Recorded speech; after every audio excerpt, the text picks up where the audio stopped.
Evangelio de marzo 25, 2016. La pasión de nuestro Señor Jesucristo según San Juan. En aquel tiempo Jesús fue con sus discípulos al otro lado del torrente Cedrón, donde había un huerto, y entraron allí él y sus discípulos.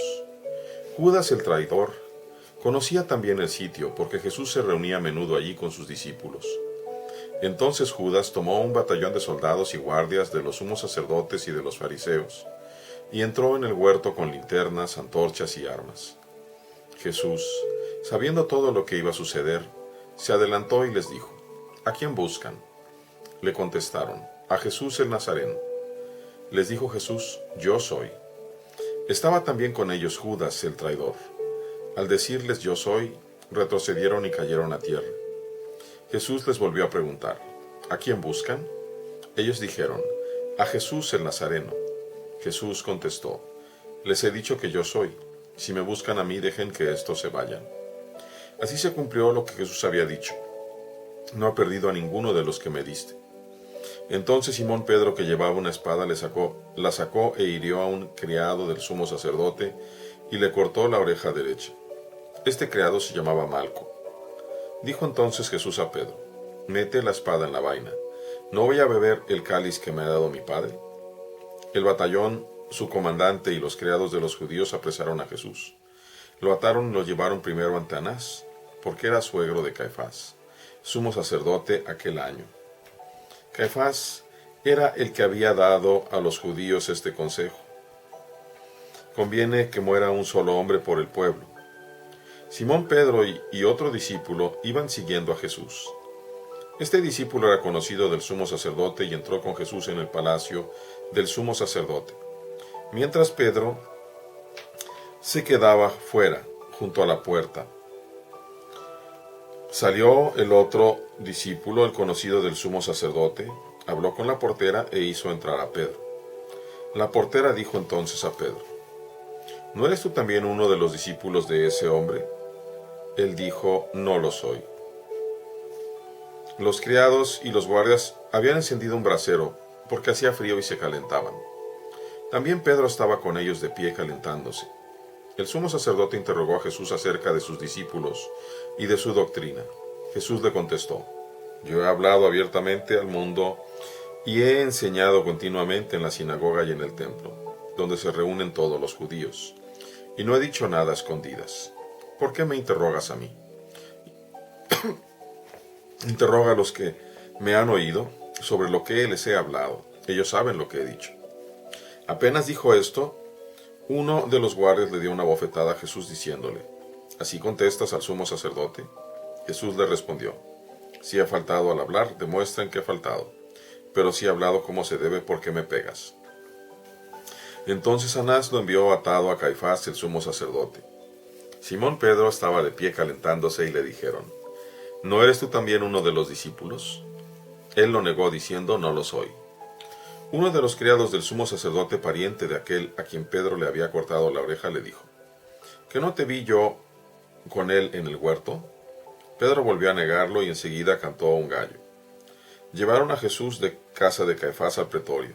Era muy de mañana y ellos no entraron en el palacio para no incurrir en impureza y poder así comer la cena de Pascua. Salió entonces Pilato a donde estaban ellos y les dijo: ¿de qué acusan a este hombre? Le contestaron: si este no fuera un malhechor, no te lo hubiéramos traído. Pilato les dijo: pues llévenselo y júzguenlo según su ley. Los judíos le respondieron: no estamos autorizados para dar muerte a nadie. Así se cumplió lo que había dicho Jesús, indicando de qué muerte iba a morir. Entró otra vez Pilato en el pretorio, llamó a Jesús y le dijo: ¿eres tú el rey de los judíos? Jesús le contestó: ¿eso lo preguntas por tu cuenta o te lo han dicho otros?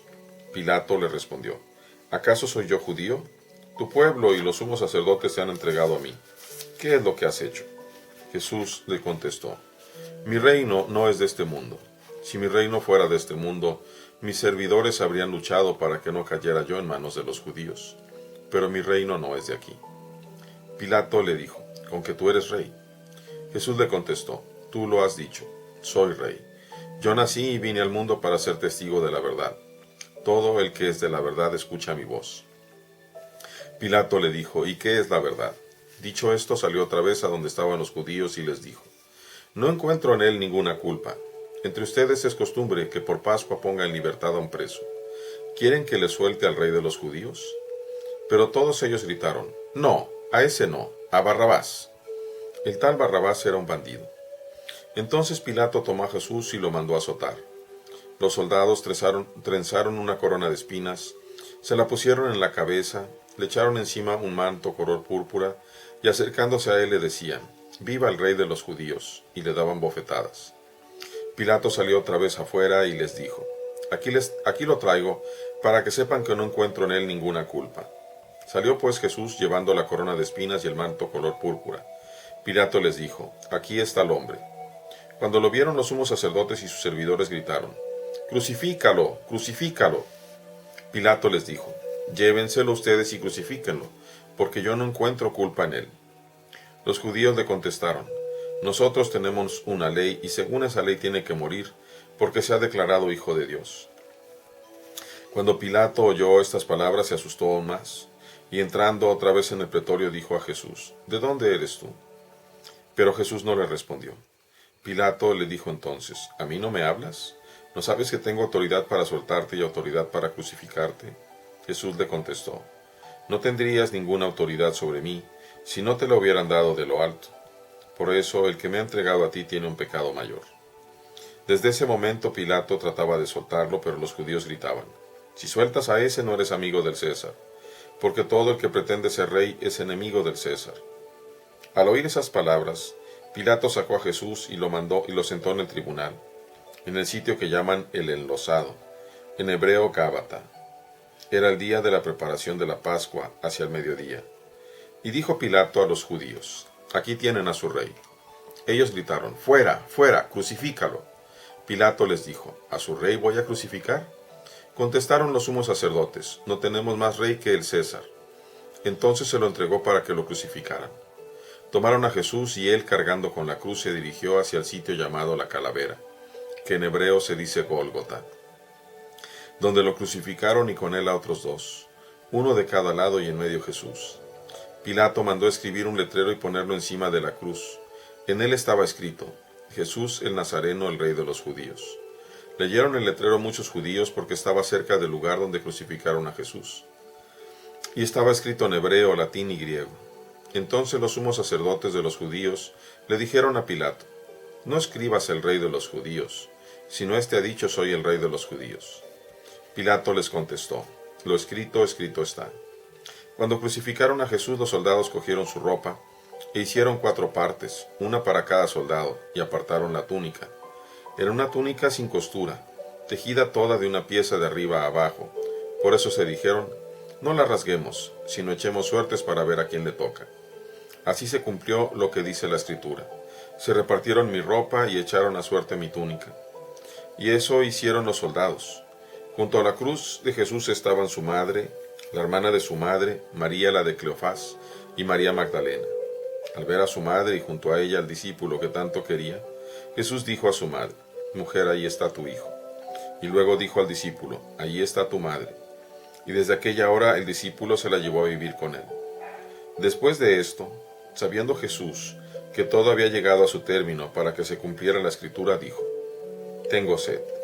Había ahí un jarro lleno de vinagre. Los soldados sujetaron una esponja empapada en vinagre a una caña de hisopo y se la acercaron a la boca. Jesús probó el vinagre y dijo: Todo está cumplido.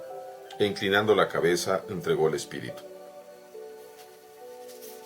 Entonces los judíos, como era el día de la preparación de la Pascua, para que los cuerpos de los ajusticiados no se quedaran en la cruz el sábado, porque aquel sábado era un día muy solemne, pidieron a Pilato que les quebraran las piernas y los quitaran de la cruz. Fueron los soldados, les quebraron las piernas a uno y luego al otro de los que habían sido crucificados con él. Pero al llegar a Jesús, viendo que ya había muerto, no le quebraron las piernas, sino que uno de los soldados le traspasó el costado con una lanza, e inmediatamente salió sangre y agua. El que vio da testimonio de esto y su testimonio es verdadero, y él sabe que dice la verdad para que también ustedes crean. Esto sucedió para que se cumpliera lo que dice la Escritura: No le quebrarán ningún hueso. Y en otro lugar, la Escritura dice: Mirarán al que traspasaron.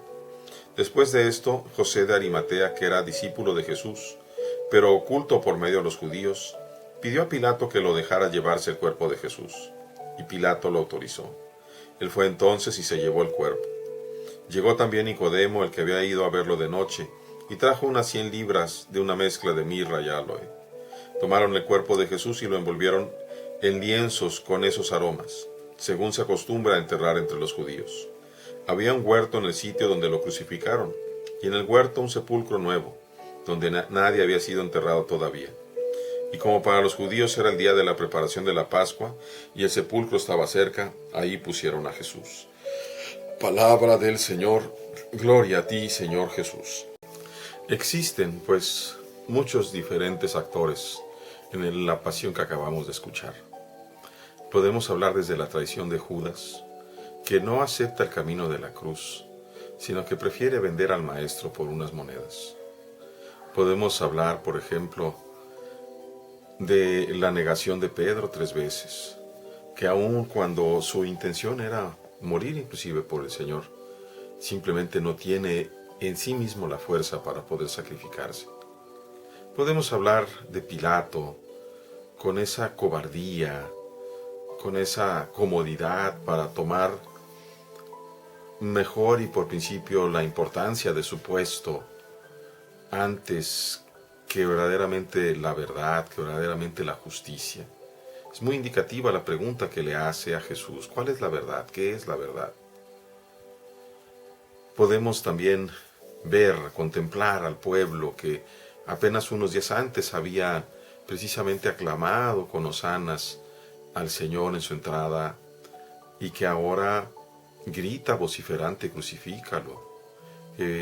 Está de acuerdo junto con sus jefes en pedir el indulto para este asesino Barrabás y no para Jesús, que es inocente.